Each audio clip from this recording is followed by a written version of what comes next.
বিচার, সংস্কার ও নির্বাচন একসঙ্গে এগিয়ে নেওয়ার আহ্বান জানিয়েছেন গণসংহতি আন্দোলনের প্রধান সমন্বয়কারী জুনায়েদ সাকি।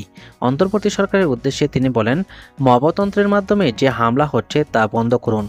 বিচার, সংস্কার ও নির্বাচনের জন্য সুস্পষ্ট রুটম্যাপ ঘোষণা করে বাংলাদেশকে একটা যথাযথ উত্তরণের দায়িত্ব পালন করুন।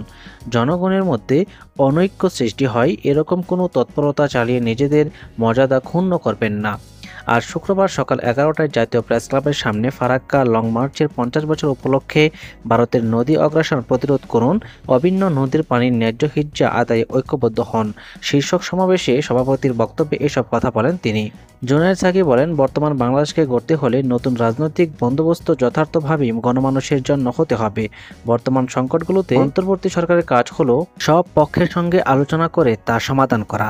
একটা পক্ষের আন্দোলন ন্যায্য আর একটা পক্ষের অন্যায্য এরকম দৃষ্টিভঙ্গি থাকতে পারে না। তিনি আরও বলেন, আমাদেরকে বিভিন্ন আন্তর্জাতিক শক্তির চক্রান্ত মোকাবেলা করে দেশকে এগিয়ে নিয়ে যেতে হবে। এই জন্য দরকার জনগণের বৃহত্তর ঐক্যকে আরও শক্তিশালী করা।